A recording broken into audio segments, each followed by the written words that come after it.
प्रसूति चिकित्सा अवहेला को नहीं उत्तेजना।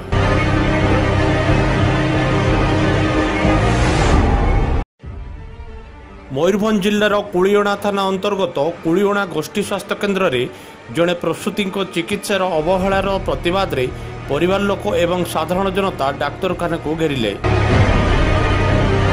घटनार प्रकाश जे गत शनिवार दिन कुलियोणा ब्लॉक अंतर्गत पातिहिंजा पंचायतर काठरुमा ग्रामर मालती मुर्मू को प्रसव जंत्रणा हेबारु तांकु कुलियोणा स्वास्थ्य केन्द्र में भर्ती करथिले।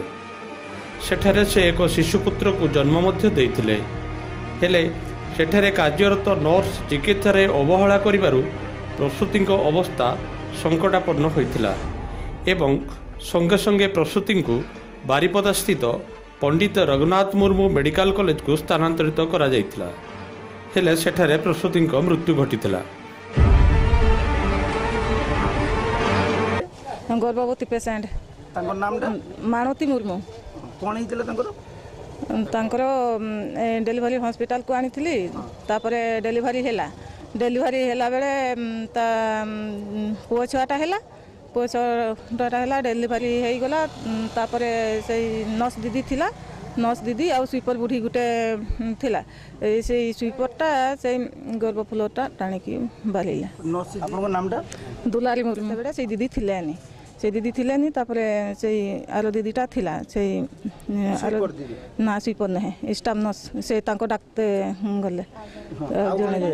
तांको नाम कोन सुदिता दीदी हां सी आसिले देखले सिलाई करले सी हेले भी बंद हिला। शनिवार दिन को कोड रेफर ए बारिपदा तापरे पेशेंट को नेली है से फार्मासिटा 108 फार्मासिटा कोची तुम्हें रेफर कागज नहीं कि जानतु डायरेक्ट लेबर रूम को तापरे आमे डायरेक्ट लेबर रूम को गली। तापरे दीदी माने कहउछंती ये आमे एडमिशन टिकट ना हेले आमे पेशेंट को देखि पारबानी हमर परमिशन नाही बारिपदा रे सेमती कहउछंती हम परमिशन ये सेते बेडे एमती दुई थर सेमती करले मु तळको आसिली टिकट आनते तापरे सेटे किसी सेमती चिकित्सा हैनी एडमिशन टिकट मु सेटे देखली हमर बास के साल आसिले देखले पेशेंट नाही नर्स जुगु एमती छि सर नर्स तांकर अवहेला करछंती किछि सेमती ये दायित्व न नाहंती।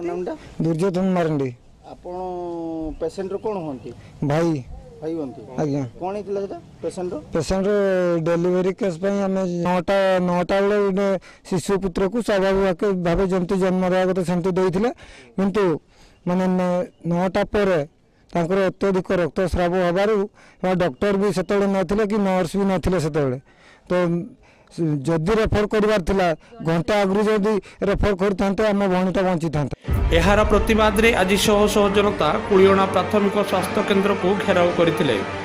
क्षतिपूरण एवं दोषी विरुद्ध रे कार्यानुष्ठान पाई एक लिखित दाबीपत्र मेडिकल ऑफिसर को प्रदान करा जायतिला। गत शनिवार दिन जो प्रसूति आपनकर एटे एडमिशन हेतिले तांकर हठात रक्तस्राव जोगु मृत्यु हिची एटा कोन सत?